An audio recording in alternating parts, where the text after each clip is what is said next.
Welcome to the podcast, everyone. Today we're unpacking a conversation with Dr. Warwick Powell about U.S. imperial strategy and its inevitable decline.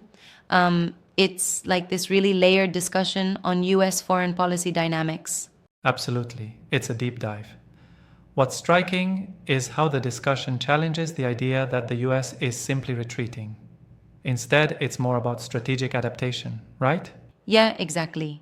Dr. Powell argues that what appears as a retreat is actually a reshaping of power, shifting risk to allies, while keeping primacy through a selective hemispheric focus and a careful division of labor in its global strategy.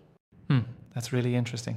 So, it's not about losing power outright, but recalibrating roles in a multipolar world, correct? Right? It's like imagine a company that used to have total control, but now starts delegating responsibilities to trusted departments worldwide, each managing regional issues with more autonomy. That's the US pushing risk Yeah. onto nations like Japan and South Korea. Speaking of that, isn't it fascinating how allies are inadvertently being called to shoulder more responsibility? Is that really a benefit for them, or could it backfire eventually? Well, that's the crux of the argument. On one hand, allies gain more diplomatic autonomy, but on the other, they inherit greater risk. It's a delicate balance, like handing over a car's steering wheel to someone who's not fully prepared for a Yep. race. Yeah, I've been thinking about that. One could say it's a form of strategic trickery, preserve overall dominance while diluting direct accountability. Exactly. And Dr. Powell goes further by highlighting that this isn't a temporary shift, it's a structural inevitability. The argument is that the decline of US imperialism is embedded in systemic factors economic, cultural, and political. And it's like an evolution that's built into the structure of global power. That reminds me of historical cycles, right? Like at some point, empires always seem to enter a phase of decline. But I wonder, is this inevitability unavoidable? Or could strategic reforms actually cause a resurgence? That's a good point. Dr. Powell seems pretty certain about the inevitability due to inherent contradictions within US policy. It's not merely a matter of reform, it's structural, almost Darwinian in nature. Adaptation, but also an Right. inherent decline. I see. It almost sounds as though US soft power is diminishing too. How does that tie into the whole picture? Yes, that's another layer. Powell discusses the decline of US soft power, noting that cultural pluralism is on the rise globally. It's like the cultural hegemony of America is gradually giving way to a more pluralistic cultural global order. So, while the US may still wield significant economic or military might, its cultural appeal and influence are intersecting with, and sometimes even ceding ground to, other cultural models. Exactly. It's a bit like a fading trend in a long running TV show where viewers start gravitating to newer, fresher narratives. The US narrative, once all encompassing, now competes with a diverse array of voices. Yeah, that's a great analogy. However, I do wonder, can't a decline in soft power be counterbalanced by renewed strategic investments elsewhere? Maybe more hard power focus could fill that gap? True, you raise an excellent critique. But Powell seems to suggest that while you can throw money into military might or economic leverage, soft power is more organic. It evolves with cultural trends and public sentiment worldwide. It's kind of like watering a plant. You can try to overfeed it with chemicals, and it still might not bloom. I get it now. So the real challenge is that soft power doesn't respond well to short-term fixes. It needs authenticity and alignment with local values.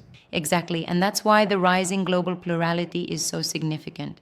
On one hand, we see the potential for a more cooperative multipolar world, but on the other, there's the risk that increased plurality might fragment into conflict under toxic nationalism.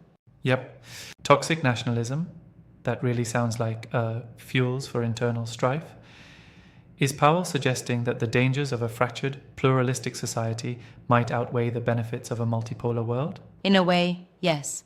He warns that while plurality can foster diversity and richer dialogues, it also carries the trap of divisiveness, where nationalist sentiments could lead countries into isolation or even exacerbate global tensions. And that's where the notion of toxic nationalism rears its head, right?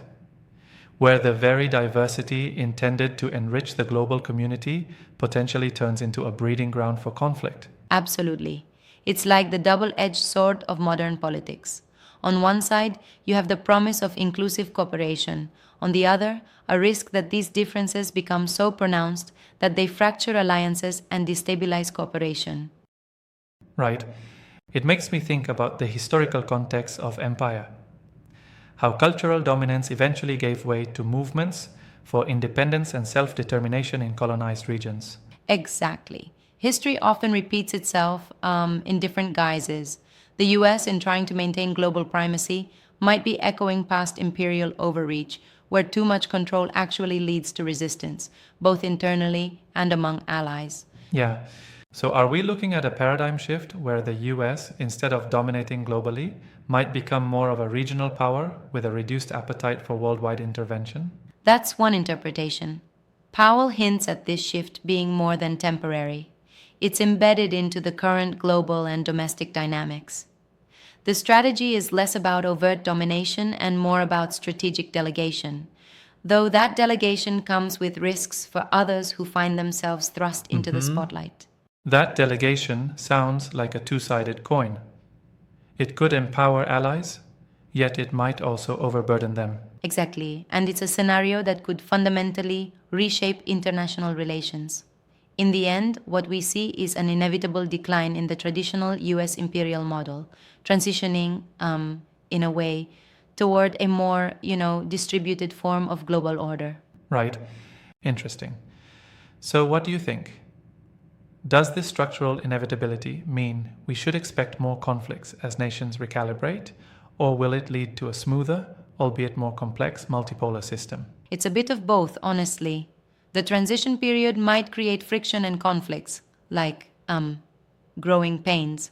But ideally, over time, a more multipolar world could encourage a fairer, more cooperative global arena. I see.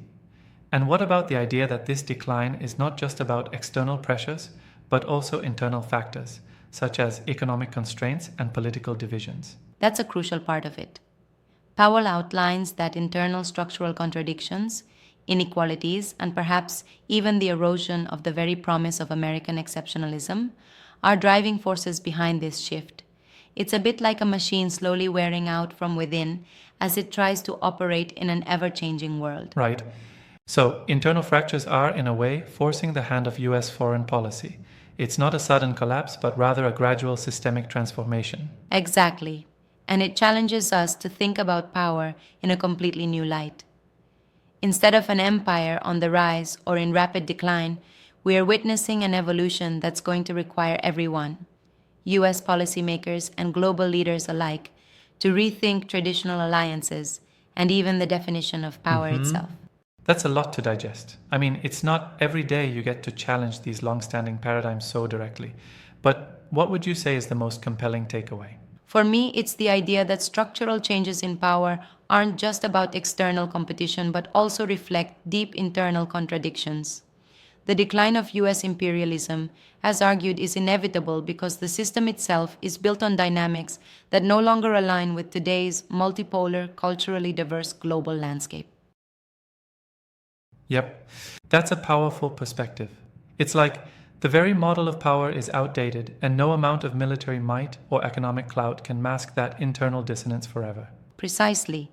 And while there are risks in this transformation, like rising nationalism and possible conflict, the potential for a more balanced global order is there if everyone can adjust. It's like turning a rigid structure into something more flexible, even if the process is, Yes. a bit tumultuous. Well said. This conversation really expands our understanding of how global geopolitics are evolving. Thanks for breaking it down so clearly. Thanks for listening, everyone. We hope this sparks more thought on how historical trajectories shape current policies and ultimately our future.